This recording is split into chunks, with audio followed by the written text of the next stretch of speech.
अर्चना शर्मा जी, चेन्नई से। राधे राधे बाबा जी। राधे राधे महाराज जी, आपके चरणों में कोटि कोटि प्रणाम। महाराज जी, मुझे सर्वश्रेष्ठ परमार्थिक साधक बनने के लिए कौन कौन से गुण होने चाहिए और मुझे सर्वोत्तम शिष्य बनना है? आप सबसे पहला गुण होना चाहिए कि हमें कोई गुनाह नहीं है। त्रणादपि सुदीचेन तरोरिव सहिष्णुना अमानिना मान देन कीर्तनीया सदा हरि।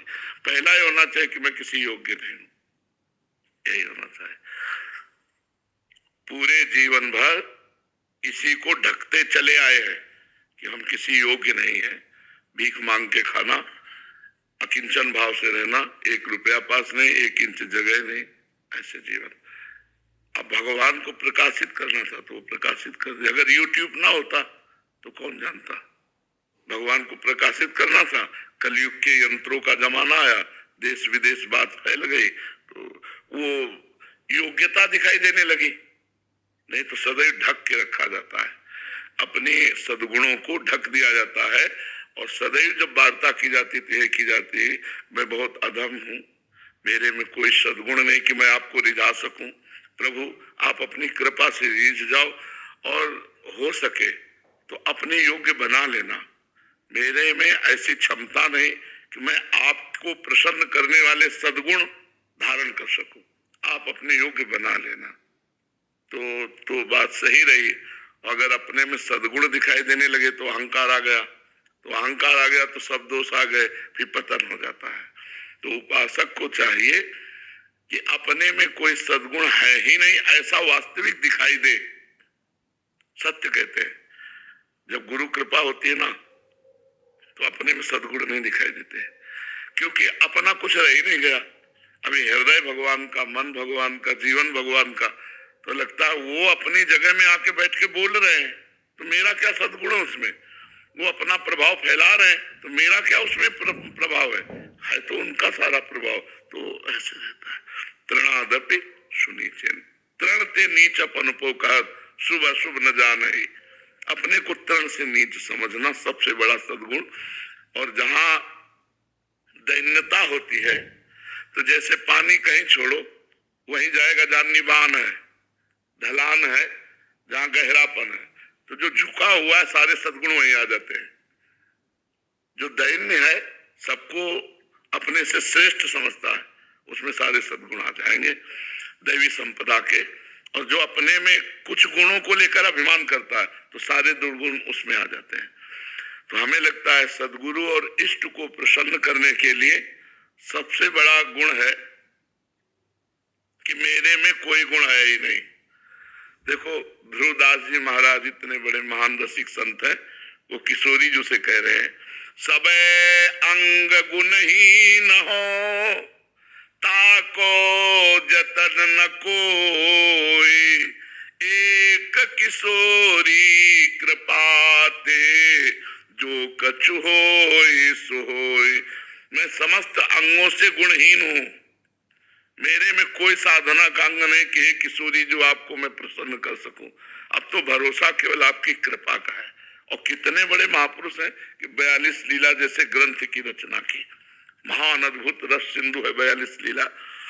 सब अंग गुणहीन हो ताको यतन न कोई, एक किशोरी कृपाते जो कछु होई सो होई।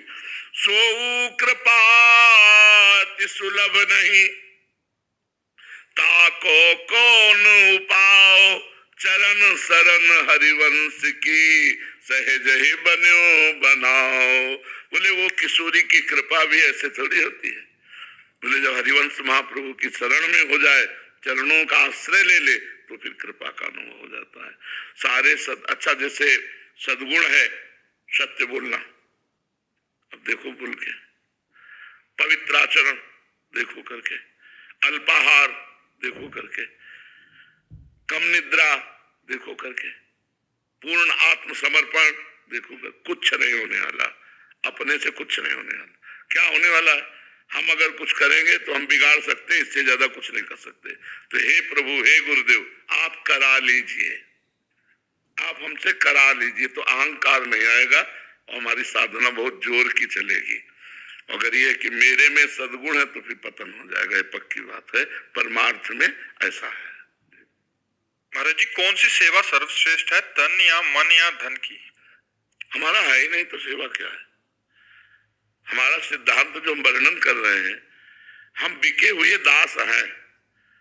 जब हम मकान बेच दिया तो इसमें खिड़की श्रेष्ठ है कि दरवाजा श्रेष्ठ है कि आंगन श्रेष्ठ है, ये हमारा विषय नहीं रहा। तनुवांग मनोभिरमले सुहम तविवासिता, ये शरीर, ये वाणी, ये मन और मैं स्वयं आपका बिका हुआ दास हूं। सब खेल रहे। अब इसमें तारतम्य मिलाने की कि तन की सेवा श्रेष्ठ, कि धन की सेवा श्रेष्ठ, कि मन की सेवा श्रेष्ठ, न मेरा तन, न मेरा धन, न मेरा मन, मैं तो बिका हुआ दास हूं। इसमें श्रेष्ठ और लघु की बात क्या है? शरणागति की। अब अलग होकर बात करके कि कौन सी सेवा श्रेष्ठ है, तो इसमें सेवा में पहुंच ही नहीं होगी अलग होके। तन्मया से सेवा होती है, अलग होके सेवा होती नहीं। अपना धन मान करके प्रभु को दोगे तो 1 का लाख दे देगा वो, लेकिन मन प्रभु में नहीं रमेगा। तन से जो चेष्टाएं होती हैं वो सफल मानी जाती है जब मन वही हो जो हम सेवा कर रहे हैं। वो तो समर्पण से होता है, वो धन आदि से नहीं होता, वो समर्पण से होता है। तो समझ पा रहे हैं हमारी बात?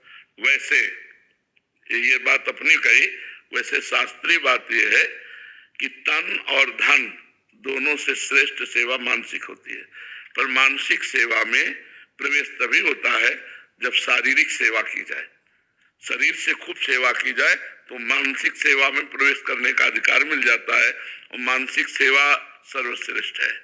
पर ऐसे देखो, मानसिक सेवा कैसे करोगे? आंख मूंदो तो अंधकार दिखाई देता है। जब सेव्य नहीं आए, मान लो ऐसे प्रिया प्रीतम सामने आ गए तो शुरू कर दी सेवा। अब जब सेव्य नहीं आए तो सेवा किस बात की? सर्वश्रेष्ठ सेवा मानसिक, द्वितीय सेवा शारीरिक, और तृतीय सेवा आर्थिक।